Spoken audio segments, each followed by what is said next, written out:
नमस्कार दोस्तों। दोस्तों आज के वीडियो पर ध्यान दीजिएगा। आज का वीडियो जो है मैं सिर्फ़ और सिर्फ इसलिए बना रहा हूँ क्योंकि बहुत सारे लोग इंडिया के प्रत्येक कोने से रिक्वेस्ट कर रहे हैं कि भैया बार बार मेरे से फ़ोन करके पूछ भी रहे हैं कि भैया यदि मैं गारमेंट लाइन में आना चाहूँ तो कैसा रहेगा, आना चाहिए कि नहीं आना चाहिए। आना चाहिए तो मैं बच्चों का माल रखूँ, ना टी शर्ट रखूँ, ना साड़ी वगैरह रखूँ, क्या रखूँ। तो दोस्तों हर एक इंडिविजुअल को एक ही बात बताना टफ हो जाता है, इसलिए मैंने सोचा एक वीडियो छोटा सा बना दूँ। आप कारोबार कर रहे हो या जॉब कर रहे हो या कारोबार में आना चाहते हो, सबके लिए इन्फॉर्मेटिव होगा। देखिए ऐसे आप खोजोगे हज़ारों वीडियो अवेलेबल है, आपको मिल जाएगा, लेकिन 90% जो है वो हाई फाई टेक्नोलॉजी वाला बात है। कपड़ा के बारे में के नहीं पता है, लेकिन दुनिया भर का ज्ञान भरा है।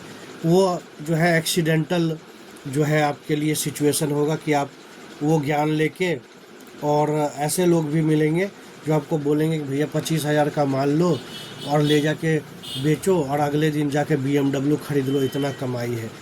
तो वो चीज़ अलग है, और एक प्रैक्टिकल काम किया हुआ चीज़ आपसे शेयर करना और आपको लाइन समझाना वो अलग चीज़ है।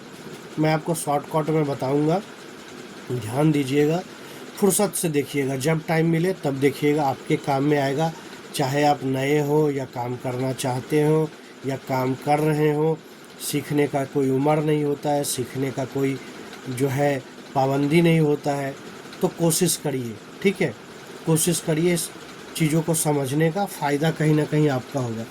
दोस्तों बता दूं कि एक तो होता है कुछ एक लोग जो जिनके बाप दादा का बिजनेस है उसको ज्वाइन कर लिया, उसको साइड कर दीजिए, उसकी बात नहीं कर रहा हूँ मैं बात कर रहा हूँ जो लोग, या तो कई लोग बोलते हैं भैया मैं जॉब कर रहा हूँ, ठीक है, जॉब छोड़ के जो है मैं चाहता हूँ कि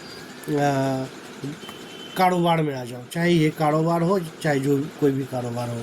और कुछ एक लोग ऐसे हैं जो बैठे हैं, उनके पास कोई काम नहीं है, तो सोचते हैं कुछ काम जो है चालू किया जाए। इसमें जो है मैं एक चीज़ बोल दूँ, पूंजी का जो है वो कोई भी तरीका हो मायने नहीं रखता। या तो सब जो है वो छोटे पूंजी वाले ही लोग हैं, चाहे तो वो थोड़ा बहुत उनका सेविंग्स होगा या किसी से थोड़ा बहुत उधार लेंगे, माँ बाप से कुछ लेंगे या लोन लेंगे, कारोबार चालू करेंगे। कोई करोड़पति वाला सीन नहीं है यहाँ, ठीक है।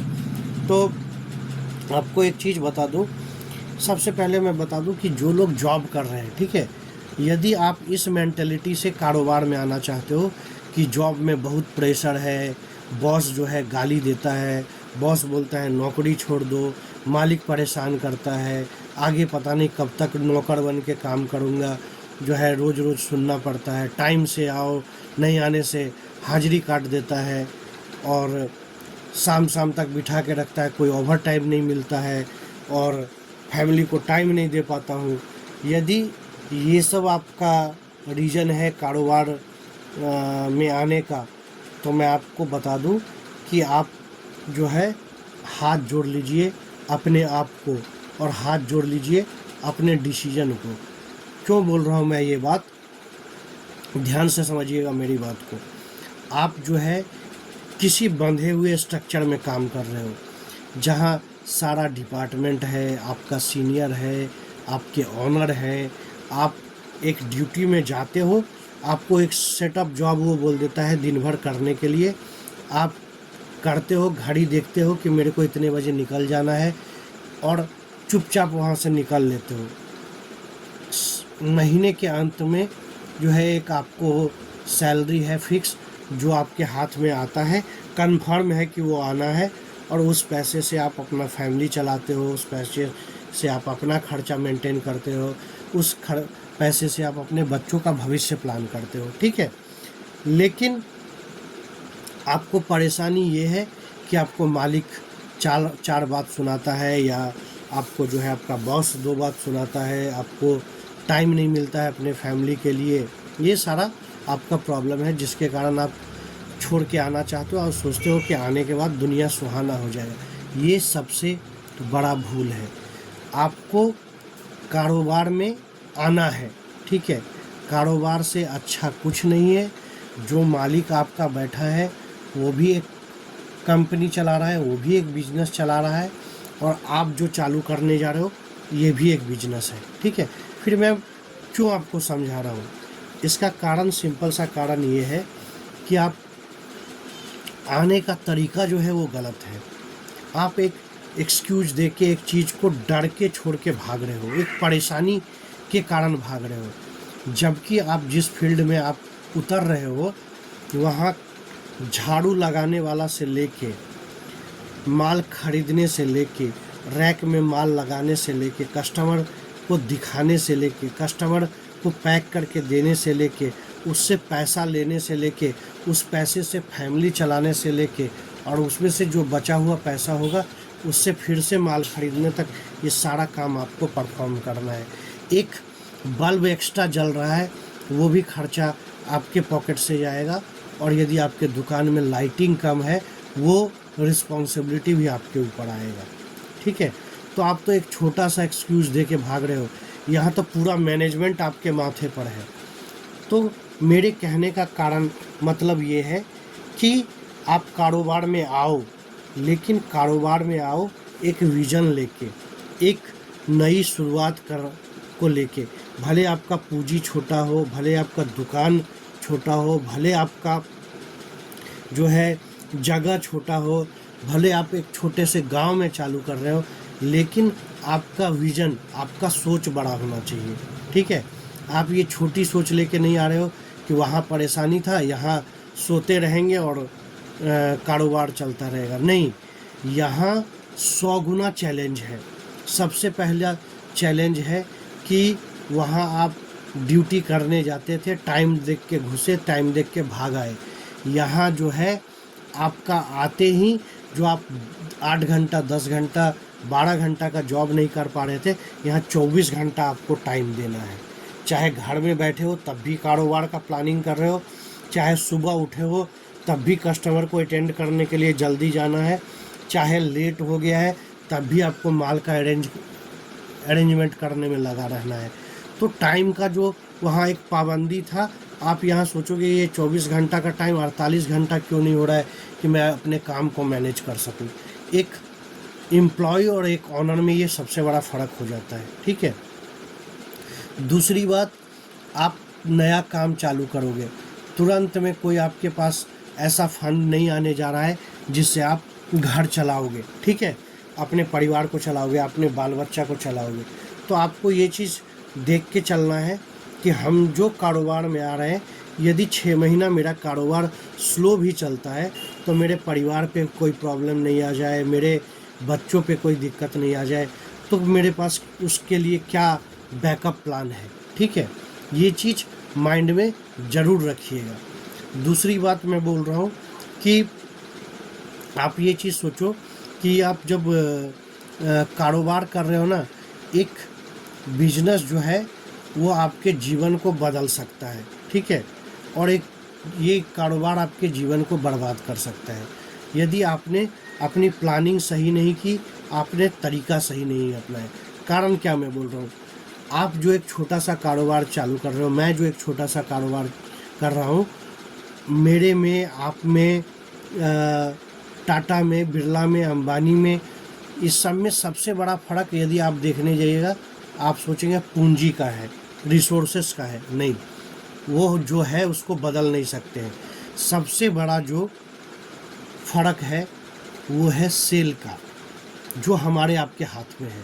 आप बात समझिएगा, जब आप एक कारोबार करते हैं ना, नया दुकान ही कर रहे हो, 25-30 हज़ार का सेल होता है, उसमें 10,000 रुपये आपका मुनाफा होता है यदि, तो उस 10,000 रुपये से आप खर्चा चलाते हो, रेंट देते हो, इलेक्ट्रिसिटी देते हो, फिर थोड़ा बहुत जो है पूंजी में लगाते हो। जब ये सेल आपका 50,000 का हो जाएगा, आपका काम अच्छा चलने लगेगा। जब 1 लाख, 1.5 लाख हो जाएगा, आपका एरिया में आपका नाम होने लगेगा कि नहीं, उसका दुकान अच्छा चलता है, आपके जेब में 2 पैसा दिखेगा। जब ये सेल 3 लाख, 4 लाख हो जाएगा, आपका स्टेटस चेंज होने लगेगा, आपके दुकान में एसी आ जाएगा, आपका चेयर चेंज हो जाएगा, आपका जो है दुकान का जो है वो मॉडिफिकेशन हो जाएगा। फिर आप यदि कोई नई टेक्नोलॉजी अपनाते हैं ताकि आप थोड़ा दूर दराज तक आपका सेल पहुंच सके, यदि आपने अपने विजन को बड़ा करके टेक्नोलॉजी चेंज किया, 10 लाख से ऊपर सेल चले गए, तो आप बड़े बड़े लोगों में बैठने लगोगे। जहाँ कोई अच्छा ये होगा उसमें आपको बुलाया जाएगा, दूर दराज से कस्टमर आपकी दुकान का नाम लेंगे। ऐसे धीरे धीरे स्टेटस चेंज होते जाएगा। फिर जब आप इसको और बड़ा करेंगे, 10 एम्प्लॉय को नए हायर करेंगे, आपका 20 से 25 लाख में सेल जाएगा, तो आप अपने एरिया का एक नामी गिरामी हो जाएंगे। जब 20 से 25 लाख 30 लाख में ऐसे ऐसे जो है कारोबार ऐसे ही बड़ा होता है। ठीक है, ऐसे ही अंबानी बना, ऐसे ही अडानी बना, ऐसे ही टाटा बना, ऐसे ही बिरला बना। आज यदि अंबानी का सेल किसी कारण से 0 हो जाए तो वो भी धड़ाम से ज़मीन पे गिर जाएगा। ठीक है, और कोई भी बड़ी कंपनी जो बंद होती है उसका कारण यही है, उसका खर्चा ज़्यादा है, उसका सेल कम है। ठीक है, सेल कम मतलब प्रॉफिट कम, प्रॉफिट कम मतलब खर्चा बढ़ गया, उठाएगा कहाँ से, कारोबार बंद हो गया। ये कॉन्सेप्ट को आपको माइंड में समझ के कारोबार में आना है। ठीक है, अब जब आपने डिसीजन ले लिया, नहीं आपका विज़न हो गया, आपने डिसीजन ले लिया, तब आपको कारोबार में आना है। मैं आपको बता दूं, यदि आप गारमेंट लाइन में आना चाहते हैं तो गारमेंट लाइन एवरग्रीन लाइन है। जब तक धरती रहेगा तब तक लोग कपड़ा पहनेंगे। जब बच्चा जन्म लेता है तब से कपड़ा का ज़रूरत होता है, जब इंसान मर जाता है तब भी कफन का ज़रूरत होता है। ठीक है, तो ये कारोबार कभी ख़त्म होने वाला नहीं है। दूसरी चीज़, कभी लेट नहीं है। आपके अगल बगल हज़ारों दुकान खुलेंगे, हज़ारों दुकान बंद होंगे, आपको उसका फ़िक्र नहीं करना है, आपको अपना फ़िक्र करना है। जिस लाइन में आज मैं हूँ, रोज़ 4 कारखाना खुलता है, 4 कारखाना बंद होता है, रोज़ 4 दुकान शोरूम खुलता है, रोज़ 4 ठो बंद होता है। तो ये नहीं देखना है कौन खोल रहा है, कौन बंद कर रहा है। वो अपना रीजन से खोल रहा है, अपना रीजन से बंद कर रहा है। आपको अपना रीजन से इसी कंपटीशन में आगे बढ़ के जाना है, तो आप अपने आप पर फोकस करो। इसीलिए कोई टाइम भला नहीं है, कोई टाइम बुरा नहीं है। जिस दिन चालू कर दिए उसी दिन से आप उस लाइन में लग जाओ। दूसरा बात, आपके जो गारमेंट में आप काम कर रहे हो इसमें कोई एक्सपायरी नहीं है। दूसरा, आप कारोबार करते हो, कोई भी आप रेस्टोरेंट खोलो, कोई भी आप जो है ग्रोसरी का काम करो, कोई भी आप जो है इस तरह का मेडिसिन में जाओ, सब में एक्सपायरी है। आपका गारमेंट में मोटा मोटी एक्सपायरी बोल के कुछ नहीं है। ठीक है, दूसरी चीज़, आपका जो है इसमें कोई आपका पेरिसेबल आइटम नहीं है कि 6 महीना हो गया मेरा माल ख़राब हो गया। नहीं, आप रखो, जो आज 10 रुपया में बिक रहा है कल ठीक से बेचोगे वो 12 रुपया में बिकेगा। तीसरी बात, इसमें मार्जिन भी ख़राब नहीं है, मार्जिन भी अच्छा है। आप बेचिए, आपका कारोबार चलेगा, रोज़गार चलेगा, 2 पैसा पॉकेट में आएगा, कोई तकलीफ़ नहीं है। अभी तीसरी बात कि करना क्या चाहिए। देखिए, कोई भी सेगमेंट आप बड़ों का T shirt, lower, pant, Bermuda जो भी बेचो कोई ख़राब नहीं है। आप साया, sari, blouse, ladies item, kurti बेचो, कोई ख़राब नहीं है। आप बच्चों का आइटम बेचो, कोई ख़राब नहीं है। सब सेगमेंट काम करने वाला है, कोई सेगमेंट ख़राब नहीं है। प्रॉफिट सब सेगमेंट में है। मैं रिकमेंड करता हूँ नए लोगों को बच्चों का आइटम। बच्चों का एक रेंज है, ठीक है, बच्चों का आइटम में कम पूंजी लगता है। और हम लोग जिस देश में रहते हैं, हम लोग जहाँ पे रहते हैं, वहाँ पर गार्जियन का एक, पेरेंट्स का एक इमोशनल अटैचमेंट होता है बच्चों से। ठीक है, हम अपने लिए बाद में कोई चीज़ खरीदेंगे, बच्चों के लिए सबसे पहले खरीदेंगे। अपने फटा पुराना पहन लेंगे, बच्चों के लिए सबसे पहले खरीदेंगे। एक लॉजिक ये हो गया। दूसरा लॉजिक ये है, बच्चा जो होता है प्रत्येक 6 महीना पर आप देखिएगा 3 महीना पर बड़ा होता है। वह जैसे जैसे उसका साइज़ बड़ा होता है वैसे वैसे उसकी कपड़ों, पुराना जो है साइज़ छोटा हो गया, नहीं चलेगा, उसको दूसरा देना पड़ता है। तो वो जो है आपका कंजप्शन वहाँ पे ज़्यादा है। ठीक है, तीसरी बात क्या है कि बच्चों का जो है कम पूंजी में आपको ज़्यादा माल हो जाएगा। तो आप यदि 10 रुपया उधर भी रखते हैं, 10 रुपया इधर भी रखते हैं, उतने माल में आपका ज़्यादा माल हो जाएगा, तो मार्जिन जो है वो आपको ज़्यादा मिलने का चांसेस रहेगा। ठीक है। तीसरी बात, अपने लिए अपने एक कपड़ा लेते हैं। बच्चा जो है, छोटा बच्चा होता है, ज़्यादा गंदा करता है, ज़्यादा जो है वो देखिएगा, छोटे बच्चा ज़्यादा पेशाब कर देते हैं कपड़े पे, दूध गिरा देते हैं कपड़े पे, तो दिन में 4 बार 5 बार बदलना पड़ता है, तो वो ज़्यादा कपड़ा उनको देना पड़ता है बच्चों को। तो ये भी आपके खपत का एक टारगेट है। अभी जब आपने डिसाइड कर लिया कि आपको जाना, ये मैं एक कॉन्सेप्ट बोल रहा हूँ, लेकिन आपको जिस में जाना है, साड़ी में जाना है, क्या में जाना है, वो आपको सोचना है।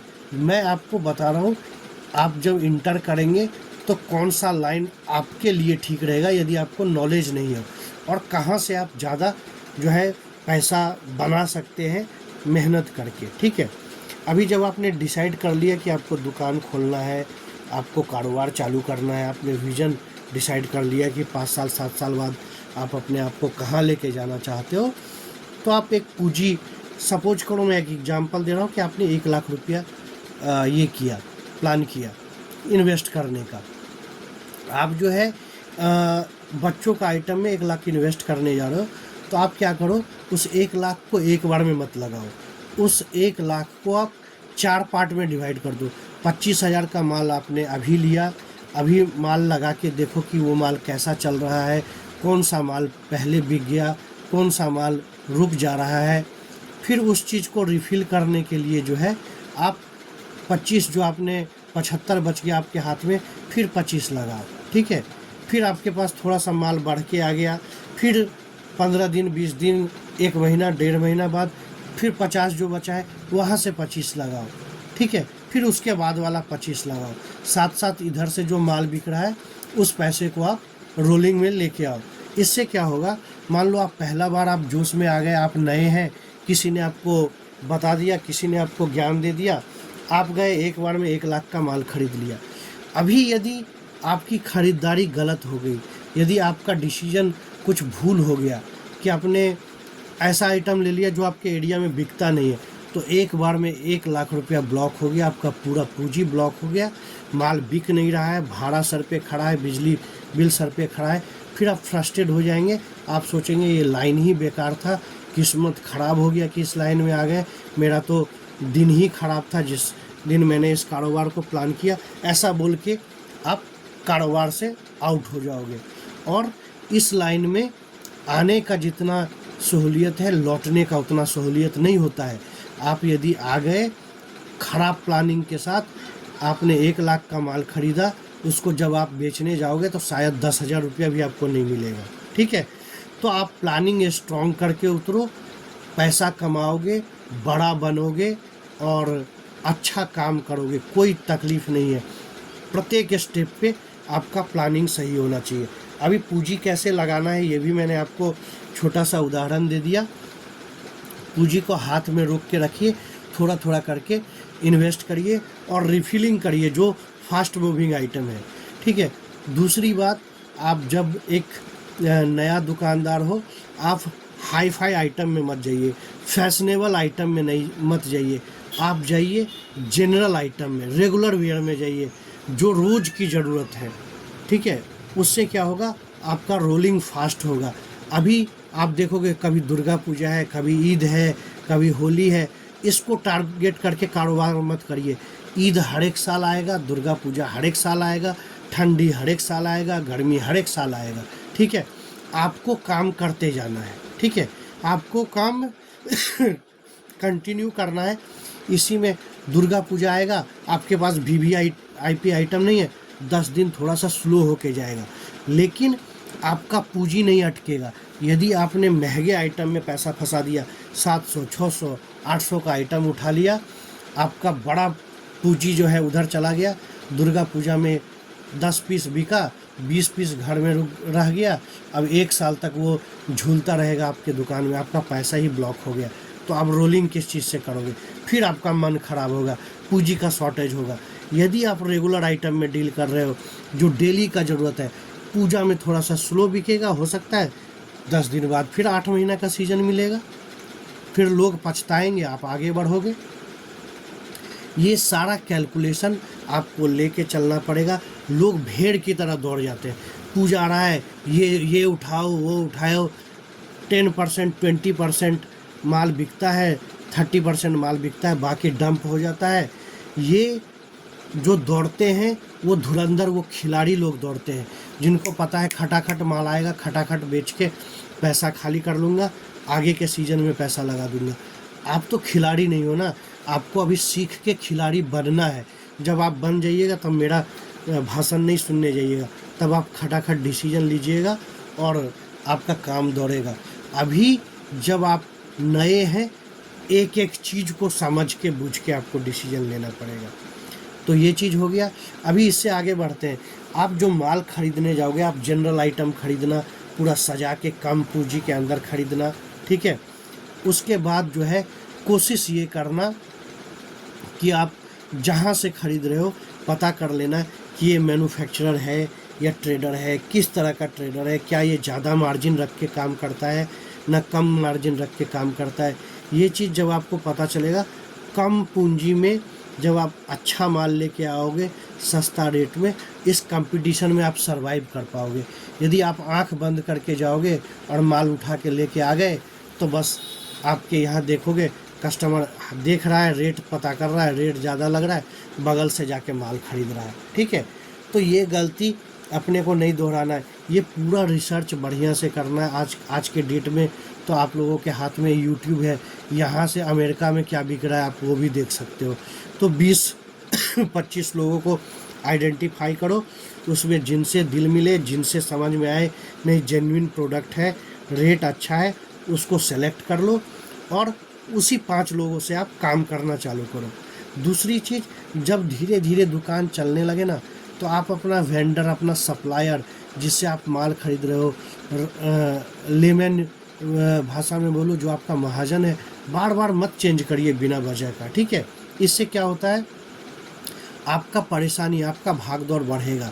साथ ही साथ जब आप 4 जगह पर रोज़ एक्सपेरिमेंट करोगे ना, तो एक बार आप फंस जाओगे और फंसोगे उसी दिन पूंजी जो है ब्लॉक हो जाएगा, ठीक है। बहुत सारे लोग ऐसे होते हैं जिनको आदत होता है प्रत्येक बार में जो है आपका वेंडर बदलने का, आपका महाजन बदलने का। ऐसा मत करिए। किसी से जुड़ते हैं, 5000 से जुड़ते हैं, 5000 को लेके कंटिन्यू करिए, उसके साथ माल बिकता है रिफिलिंग करिए, ठीक है। ये कारोबार के पीरियड में ऊंच नीच का दौर ऐसा आएगा कभी, जब ये रिलेशन आपके काम आएगा। और अचानक से रिलेशन नहीं बनता है। आपने देख लिया कि फलाने, सपोज करो आप भैया से माल ले रहे हो, आपने भैया को 5000 रुपया भेजा, भैया ने आपका माल लगा दिया, आपके पास माल पहुंच गया, कम बेसी माल बिक गया। अभी भैया को चेंज करके यदि दूसरे भैया के पास आप जा रहे हो तो आप फिर एक रिस्क ले रहे हो। आप चेंज करो, 5 लोगों को लेके चलो, 7 लोगों को लेके चलो, 10 लोगों को लेके चलो। सारा दुनिया देखने का भी ज़रूरत नहीं है। अभी करोड़ 2 करोड़ रुपया नहीं लगाना है कि पूरा दुनिया खोज मारना है, ठीक है। ये 5 लोग से जब रिलेशन बन जाएगा ना आपका, कोई भी ऊंच नीच होगा, आप सजेशन ले सकते हो, आप जो है समझ सकते हो। जैसे कोरोना का टाइम आ गया था ना, तो लोगों जिनका रिलेशन था मार्केट से, उनको तो कोरोना पीरियड में भी माल मिलता रहा, आता रहा उनके पास। लेकिन जो लोग जिनका रिलेशन बेस्ड काम नहीं था, जिन्होंने अपना जो है महाजन सेलेक्ट करके नहीं रखा था, जिन्होंने फेस वैल्यू नहीं बनाया था, उनका काम पूरा बंद हो गया।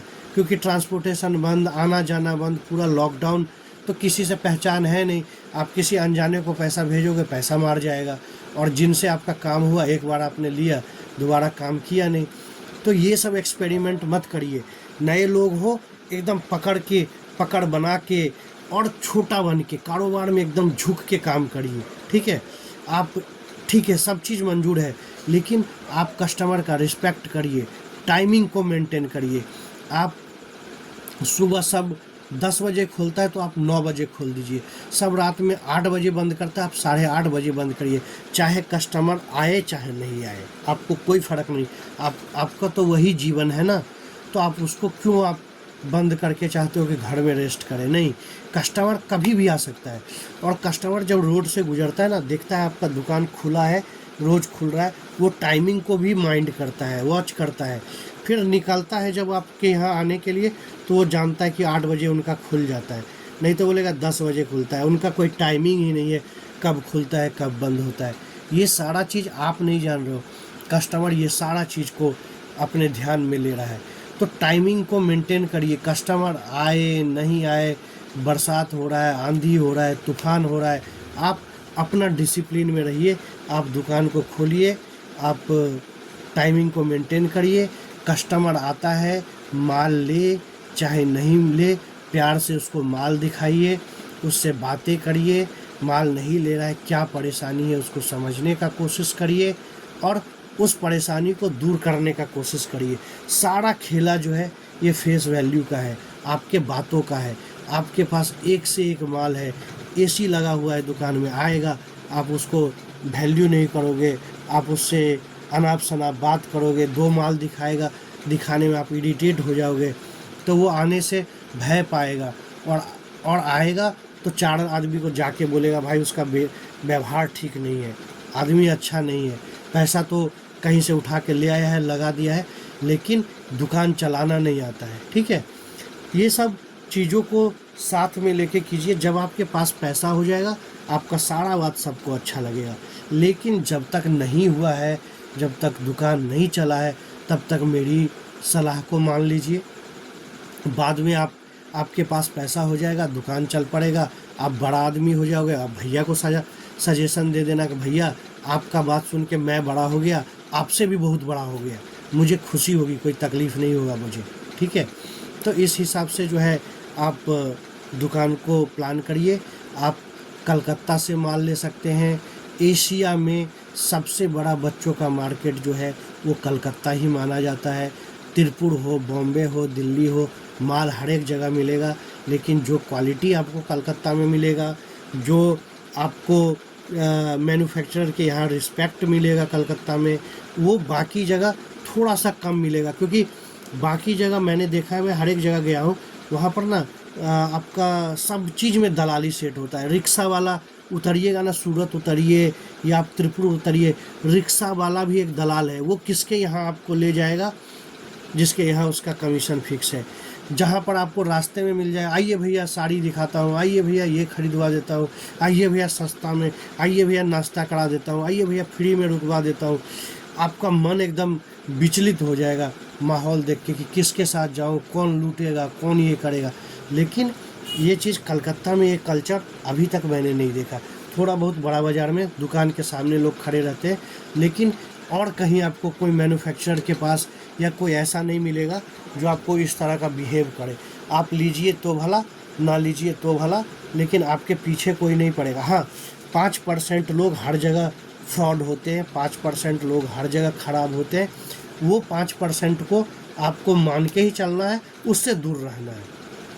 उसका बात से, उसका व्यवहार से, उसका एक्टिविटी से, उसका सेटअप से, ये सब चीज़ से पकड़ लीजिए कि ये आदमी थोड़ा सा गड़बड़ लग रहा है, तो चलो हाथ जोड़ लो, नहीं समझ में आ रहा है हाथ जोड़ लो, कहीं और से देखते हैं। ऐसा करके जब आप चलिएगा, 99% चांसेस होगा कि आप गलत हाथों में नहीं जाओगे, आप संभल जाओगे। ठीक है, इसके अलावा जो आपका सेल होता है, उस सेल को मॉनिटर करिए, सेल को नोट करके रखिए, कितना मार्जिन आपका हो रहा है, वो सारा खाता बना के चलिए। हफ्ता में कितना माल बेचा, कितना जो है उसमें प्रॉफिट हुआ, कितना आपका खर्चा हुआ, इसी चीज़ को महीना में कैलकुलेट करिए। और एक चीज़ बता रहा हूँ, ध्यान दीजिएगा, दुकान पर लड़कों का जमावड़ा मत होने दीजिए। यदि आपके दुकान पर कस्टमर नहीं है, आपका दुकान थोड़ा स्लो चल रहा है, तो सोचेंगे मन नहीं लग रहा है, 4 ठो दोस्त यार को बिठा के और वहाँ बहसबाजी चालू कर दिए, तो आप समझ लीजिए कि आपके दुकान को कोई नहीं चला सकता है। क्योंकि महिलाएं, अच्छा फैमिली, वो लोग हेजिटेट होते हैं कि वहाँ 4 आदमी बैठा है, जाएं कि नहीं जाएं, लग रहा है बहुत भीड़ है, दिखाने में टाइम लगाएगा, तो चलो दूसरा जगह चले जाते हैं। या आप आ रहे हैं, वहाँ किसी को पैंटी लेना है, किसी को ब्रा लेना है, किसी को ब्लाउज लेना है, 4 लड़का वहाँ बैठा है, उसका मुंह नहीं खुलेगा आपसे बोलने के लिए, वो थोड़ा देर बैठेगा, मन मार के चला जाएगा। तो इस तरह के चीज़ों को, जमावड़ा वाला चीज़ को अवॉइड करें। अकेले बैठे भजन कर ले, कीर्तन कर ले, ऊपर वाले का नाम ले ले, लेकिन ये सब गलती ना करें, ठीक है। यदि इन प्रिंसिपल को आप फॉलो करेंगे तो दुकान को चलने से कोई नहीं रोकेगा, कारोबार को बड़ा होने से कोई नहीं रोकेगा। और जब भी खाली बैठते हैं ना, तो थोड़ा सा प्लानिंग करिए कि कैसे इस काम को और बड़ा कर सकते हैं, कैसे हम गांव के एरिया को कैसे हम कवर कर सकते हैं। आप एक छोटा सा एग्जांपल बताता हूँ। एक छोटा गांव में एक दुकान था, मेरे एक रिलेटिव की बात बता रहा हूँ। छोटा सा एक गांव में वो दुकान था। अभी क्या है गांव का दुकान है, जाहिर सी बात है 2-4 मोहल्ला जो होगा वहाँ का ही कस्टमर आएगा उसके पास, तो फिर वो कैसे काम को बढ़ाए। तो उसने क्या किया, धीरे धीरे देखा और तो कोई बहुत बड़ा स्कोप नहीं है, ऑनलाइन भी वो नहीं जा सकता है। तो फिर क्या किया उसने, जब शादी ब्याह का सीज़न आता था तो वो लोगों से जा के मिलता था, ठीक है, जाके मिलता था, फ्री टाइम में जाके मिलता था और उनसे कंसल्ट करता था, भैया आप यदि पूरा शॉपिंग मेरे यहाँ से करो, मेरे यहाँ वैरायटी है, ये है, वो है इतना % आपको ऑफर डिस्काउंट दूंगा, सारा कुछ करूँगा। यदि वो आसपास के 4-5 गांव में जाके विजिट करके अपने रिलेटिव से पता करके किसके यहाँ क्या है, थोड़ा सा पंडित जी से संपर्क के कहाँ क्या चल रहा है, ऐसा जानकारी लेके यदि वो पूरे सीजन में यदि उस एरिया में 500 शादियाँ हो रही है, वहाँ से वो यदि 20 शादी का भी काम पकड़ लेगा ना, 20 मैरिज का यदि वो कॉन्ट्रैक्ट पकड़ लेगा, तो वो बहुतों से ऊपर निकल जाएगा। ये एक छोटा एग्जाम्पल दिया अपना बुद्धि खटाने का। उसने बुद्धि खटाया, लगन के टाइम में, शादी के टाइम में वो 10-20 ग्राहक ऐसा पकड़ लेता था, जोरदार काम चला गया। आप भी करिए ना, छोटे छोटे चीज़ों को टारगेट करके जो है अपने काम को कैसे बड़ा किया जा सकता है, कैसे बढ़ाया जा सकता है, कैसे थोड़ा सा बैनर, पोस्टर, पम्पलेट बंटवा के अपने दुकान का अवेयरनेस बढ़ाया जा सकता है। एक्टिविटी मारिए, 200, 500, 100 रुपया खर्चा करने से मत डरिए। इतना आप कलकत्ता, दिल्ली, बम्बई माल लेने जाते हैं तो रास्ता में चाय नाश्ता में खर्चा कर देते हैं, जब दुकान पर बैठते हैं तो किसी को 1 कप चाय पिलाने में आपको डर लगता है। ये सब गलती मत करिए। जितना पूंजी में इन्वेस्ट करते हैं उसका 0.1% यदि इन चीज़ों में इन्वेस्ट करेंगे ना, आपका सोच का दायरा, कारोबार बड़ा बाद में होगा, आपका सोच का दायरा एक ऑनर की तरह, एक बिजनेसमैन की तरह होने लगेगा। एक दुकानदार से आप आगे बढ़ जाइएगा। दुकानदार नहीं रहना है आपको, एक कारोबारी, एक बिजनेसमैन बनना है। हर एक व्यापारी, हर एक बिजनेसमैन एक दुकानदार है, लेकिन उसका जो है ऑरा बड़ा हो गया है, उसका सोच बड़ा हो गया है, इसलिए वो दुकानदार नहीं रह के बिजनेसमैन हो गया है, ठीक है। तो आप अपने सोच को भी एक्टिव रखिए। बाकी और भी चीज़ जो ज़रूरत पड़ेगा मैं बताऊंगा और अगली वीडियो में थोड़ा सा प्रोडक्ट भी दिखाऊंगा। एक कोशिश किया हूँ आप सबके सवालों का जवाब देने का, जो लोग नया कारोबार में आना चाहते हैं, गलत सोच के साथ, सही सोच के साथ कैसे जाना चाहिए, ये सारा चीज़ बताने का कोशिश किया हूँ, ठीक है। इम्प्लीमेंट करिए, डरिए नहीं, डट के लड़िए, ठीक है। इसी से एक डाला लगाने वाला मैं बोल रहा हूँ आपको, इतना डरा दिया, अब आपको बता रहा हूँ सच्चाई। एक डाला कलकत्ता में मेरे बगल में एक डाला लगाता है ना, हफ्ता का 4 लाख का सेल है उसका, 7 आदमी को खटाता है एक डाला वाला, ठीक है। और मेरे से ऑल इंडिया से बहुत सारे डाला वाले जुड़े हैं, जो प्लास्टिक डाला, मतलब जो प्लास्टिक बिछा के माल बेचते हैं हाट बाज़ार में एक जगह पे, उनका लाखों लाख में इनकम है, ठीक है। मेरे एक अपने मित्र हैं जो डाला लगाते हैं, जिनका घर देखिएगा तो आपको आश्चर्य लगेगा कि एक डाला वाले का घर है। तो कोई काम छोटा नहीं होता है, कोई काम आप शोरूम खोलिएगा और सही नहीं चलाइएगा, आप मॉल खोलिएगा तरीका से नहीं चलाइएगा, और एक डाला वाला प्लास्टिक बिछा के माल बेचता है और लाखों रुपये प्रॉफिट घर ले जाता है। तो तरीका इम्पोर्टेंट है, पूंजी बाद में, ठीक है। पूंजी उधार पैसा लोन करके भी ले आइएगा, उसको सही तरीका से लगाइएगा, डबल ट्रिपल होके आगे बढ़ जाइएगा। गलत तरीका से लगाइएगा, आउट, पूंजी भी गया, कारोबार से भी आउट। तीसरी चीज़ पेशेंस। आपका सबसे बड़ा पूंजी जो है वो पेशेंस है। पेशेंस को हाथ से जाने मत दीजिएगा। चाहे कस्टमर डीलिंग में पेशेंस हो, चाहे दुकान पर बैठने में पेशेंस हो, चाहे बाज़ार डाउन हो तो आपका पेशेंस हो, चाहे बाज़ार अप हो और भीड़ हो तो आपका पेशेंस हो। आपका सबसे बड़ा पूंजी आपका पेशेंस है। आपका सबसे बड़ा क्वालिटी आपके अंदर छुपा हुआ है, उसको निकालना है। फिर आप एक कारोबार में घुसेंगे, एक दुकानदार बनेंगे, एक दुकानदार से एक बिजनेसमैन बन जाएंगे। वीडियो पसंद लगा हो तो अपना आशीर्वाद दीजिएगा। अगले वीडियो में आपको फिर कोशिश करूँगा कुछ बताने का, कुछ अपना प्रोडक्ट दिखाने का। जय हिंद।